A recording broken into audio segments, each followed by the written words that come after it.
Oh, man. Well, hey guys, Ian the Hyper back here for week 1 of college football, and it was, well, interesting. So I was watching this Texas State versus no, not Texas State, they beat Baylor. Texas Tech versus Wyoming game, and the overtime was hella interesting. So, Texas Tech was leading 17-0, but then Wyoming came back and they took the 20-17 lead. But then Texas Tech forced overtime.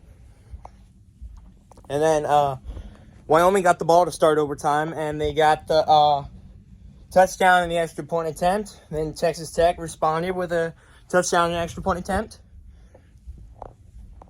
Then Texas Tech started with the ball for the second overtime, and they got a touchdown.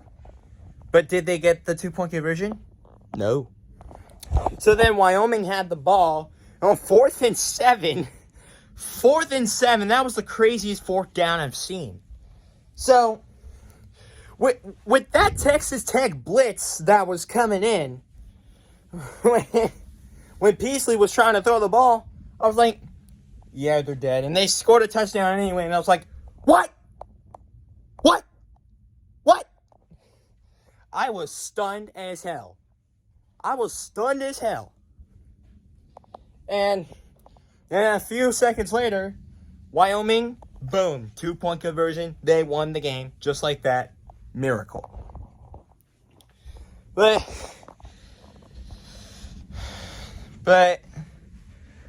fourth period was kind of heartbreaking for the Wyoming fans because their star quarterback, Peasley, got hurt, which caused the fourth quarter to end because of a 10-second runoff and the referee's whistle.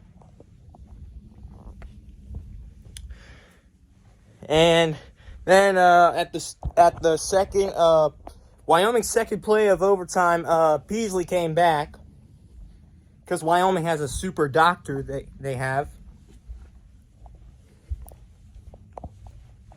and they were just back in it. And man, I tell you,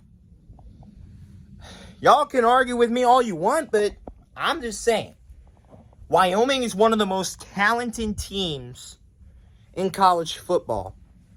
Yet you never expect them to win a lot of games. They actually had a pretty good They actually have a good history in college football. They won a lot of conference championships.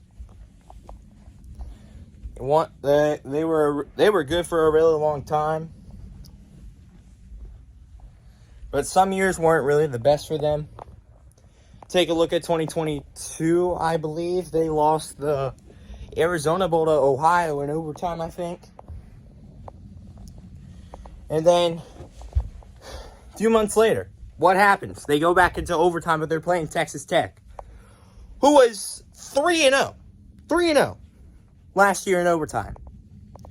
They beat Houston, Texas, and Oklahoma. But then the next season, Wyoming came along by. Texas Tech was actually playing in Laramie. And all of a sudden, my mind exploded. Texas Tech lost. And one of the most surprising ways to finish Wyoming with that miracle. Because with that blitz, I instantly thought Wyoming was done. But then, Wyoming surprisingly got that touchdown. Then they got the 2-point conversion. And man, what a damn game. You know, shout out to Wyoming. They honestly deserve a lot of credit. Getting that 2-point conversion and so on, and getting that miracle touchdown, which stunned the living hell out of me. Honestly, they deserve all the credit, to be honest. But things I wouldn't give credit to was Texas Tech's kicker. I mean, come on. He missed 3 field goals. 3. One is when he missed it wide.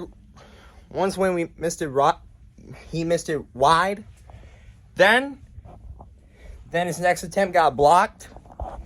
And then his his fourth attempt, which was the third miss, it hit the upright.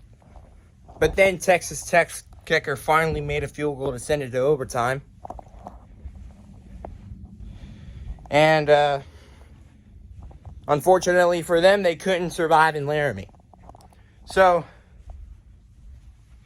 7,220 feet strong. Congrats to Wyoming. Go Pokes to them. And Tiger fans, see you tomorrow for the Camping World kickoff against Florida State, where we take our revenge after what happened last year with that blocked extra point they had. But now, we're ready to get revenge. We are not playing with Florida State. So, not trying to brag or anything. I just want to say to y'all, good luck. To all the Florida State fans out there. So anyways, Ian the Hyper signing off. Take care.